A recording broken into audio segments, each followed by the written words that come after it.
बोलिए भगवान भोलेनाथ भंडारी की जय। ये भगवान शिव की कथा का दूसरा पार्ट है जो हम आपको दर्शा रहे हैं। और आज में अगर आपने मेरा पहला पार्ट नहीं देखा है तो मेरे चैनल पर जाकर पहले चैनल को सब्सक्राइब करिए, बेल आइकन का बटन दबाइए और इसी कथा का पहला पार्ट देखें। तो धन्यवाद। लेकर चलते हैं आपको पार्ट 2 में। तो सुनिए, माँ लक्ष्मी जी पार्वती मैया को घुमा रही हैं, दिखा रही हैं और कह रही हैं,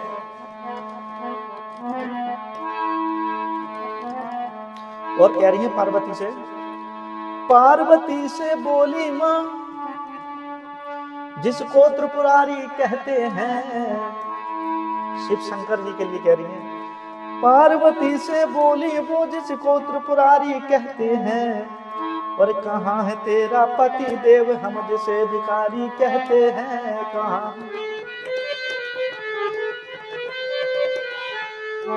और ताना मार रही है।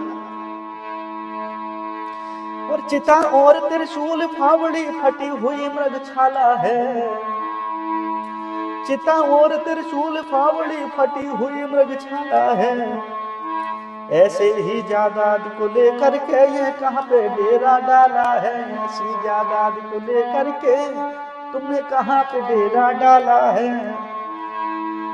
भाई इतनी बात सुनकर माँ पार्वती से रहा नहीं गया, रुका नहीं गया और मन में वो बहुत क्रोधित हो गई। पार्वती ने सुना तो उसके क्रोध की ज्वाला भड़क उठी और होठ धधकते थे दोनों और बीच में जीभा भड़क उठी। होठ धधकते थे उनके और बीच में जुना। और बोली उमा कि तुमने चाहा कि मेरा सम्मान नहीं किया। बोली उमा कि तुमने चाहे मेरा ना सम्मान किया। बिना ही कारण मेरे पति का तुमने क्यों अपमान किया। और बिना के कारण ही तुम मेरे पति का अपमान किया। उन्हें भिखारी कहते हुए तुमको आती क्यों लाज नहीं। कह रही है माँ पार्वती लक्ष्मी मैया को, बोल रही है, उन्हें भिखारी कहते हुए कुछ तुम्हें आती ही लाज नहीं। सच ये है कि तेरे पति को भी बिना कोई भी काज नहीं। और बोली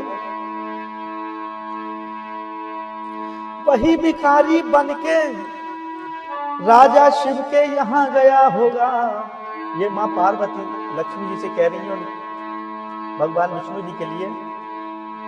वही भिखारी बनके राजा शिव के यहाँ गया होगा। और जहां या फिर बामन बनके राजा बलि के यहाँ गया होगा।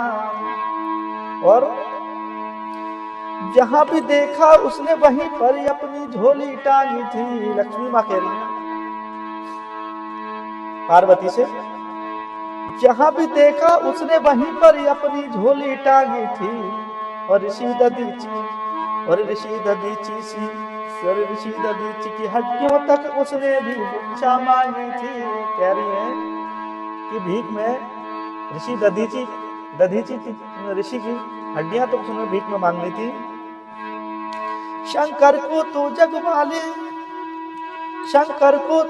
वाले कहते भोले भंडारी हैं। डमरू वाले बाबा तेरी लीला जग में न्यारी है। डमरू वाले बाबा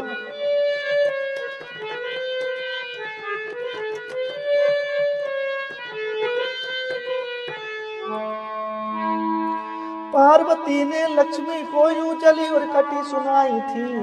गुस्से में पार्वती माँ ने भी माँ लक्ष्मी को जली कटी सुनाई। पार्वती ने लक्ष्मी को यूं जली कटी सुनाई थी। फिर वो भी बोझिल मन से वो कैलाश लौट के आई थी। फिर बोझिल मन से वो कैलाश लौट कर आई थी। इससे आगे की कथा हम आपको अपने तीसरे भाग में सुनवाएंगे। अगर आप मेरे चैनल पर नहीं हो तो मेरे चैनल को सब्सक्राइब करें, लाइक करें और बेल आइकन का बटन दबाना ना भूलें ताकि मेरी कोई न्यू वीडियो आए तो आपको पास नोटिफिकेशन आए। तो मेरे चैनल को सब्सक्राइब करें। आप मेरे तीसरे भाग पर जाएं, तीसरा भाग सुनें।